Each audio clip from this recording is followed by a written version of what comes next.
Today's reading is from Mark chapter 10.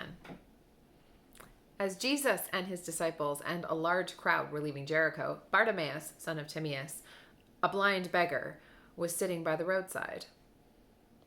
When Bartimaeus heard that it was Jesus of Nazareth, he began to shout out and say, "Jesus, son of David, have mercy on me." Many sternly ordered him to be quiet, but he cried out even more loudly, "Son of David, have mercy on me." Jesus stood still and said, "Call him here." And they called the blind man, saying to him, "Take heart, get up, he is calling you." So, throwing off his cloak, he sprang up and came to Jesus. Then Jesus said to him, "What do you want me to do for you?" The blind man said to him, "My teacher, let me see again." Jesus said to him, "Go, your faith has made you well." Immediately, Bartimaeus regained his sight and followed Jesus on the way. For those of you who speak Spanish, you know that the verb to hope in Spanish is esperar. But you also know that that's not its only meaning. Esperar also means to wait or to expect. In Spanish, there are no separate words. Esperar always holds these three meanings in tension. So I might wait, hope for, and expect a train, just as I might wait, hope for, and expect a baby, or I might wait, hope for, and expect change. Esperanza, the noun, holds all these meanings in tension too, all at the same time, always. Bartimaeus was someone's son, Timaeus' son, actually, and we're going to get to the significance of that in a minute.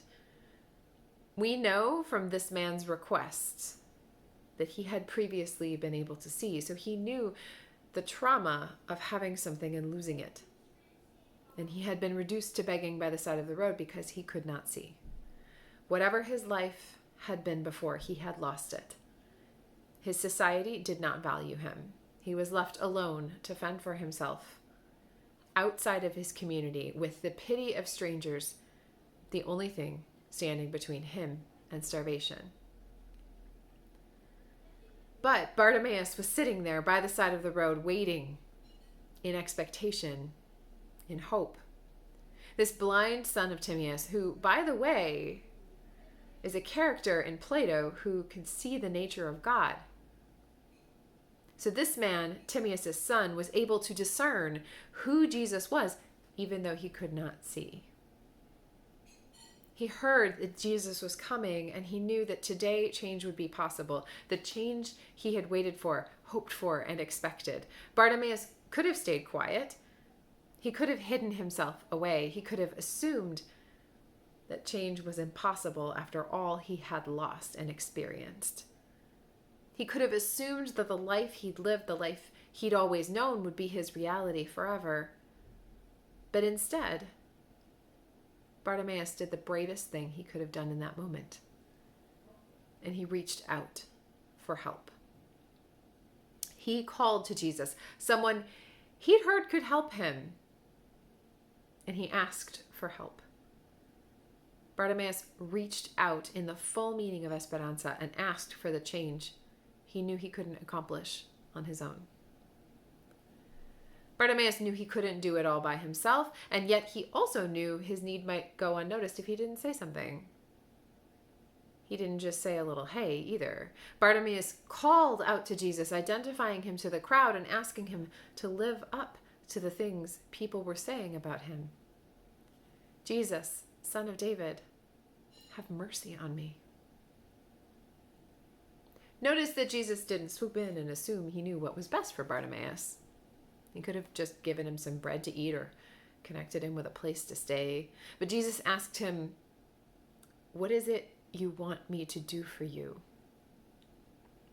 In giving Bartimaeus ownership of this change, he empowered him. Jesus wasn't left to guess what Bartimaeus wanted or needed, because he encouraged Bartimaeus to make the decision for himself as to what his hope would look like. And Bartimaeus could have said, actually, never mind, I'm okay, I'll just go do it myself. But he knew he couldn't. Bartimaeus actually wanted change to happen. He hoped for it, waited for it, and expected it. He didn't simply sit there feeling sorry for himself, assuming he was alone and that no one would ever help him. Instead, he reached out in Esperanza. Hope is a revolutionary stance. Hope requires of us that we expect change, that we acknowledge that there is something worth fighting for, something worth waiting for, something that must change. If Bartimaeus had not been willing to hope, he would not have asked for help. He would have remained in darkness, cut off from his community. Having lost his sight, Bartimaeus, the one who is able to discern the true nature of Jesus, even though he can't see, asks to have his sight restored. My teacher, let me see again. Notice too that Bartimaeus has just one possession, his cloak. This is the one thing that confers status, that keeps him warm when he sleeps on the street at night, that keeps him dry when it rains. It is his protection. But as soon as he is healed, Bartimaeus throws off his one possession. In contrast to the rich man from last week's gospel, when Bartimaeus encounters Jesus, he doesn't even have to be asked to set aside the things that are holding him back. He throws them off and follows Jesus into Jerusalem, into a life marked by Esperanza. And notice again, Jesus doesn't expect Bartimaeus to follow him in return for this miracle. Jesus tells Bartimaeus that he can go because his faith has made him well. And yet Bartimaeus throws off the one thing he could hang on to and follows the one who listened to him, the one who gave him what he really needed. What do you hope for? What change are you waiting for? What new reality do you expect? Is there anything that you are hanging on to that's keeping you from moving forward in faith? Change is always scary, even when it's good. But even when we can't see a path forward, Jesus guides us, meeting us where we are and showing us the way. Amen.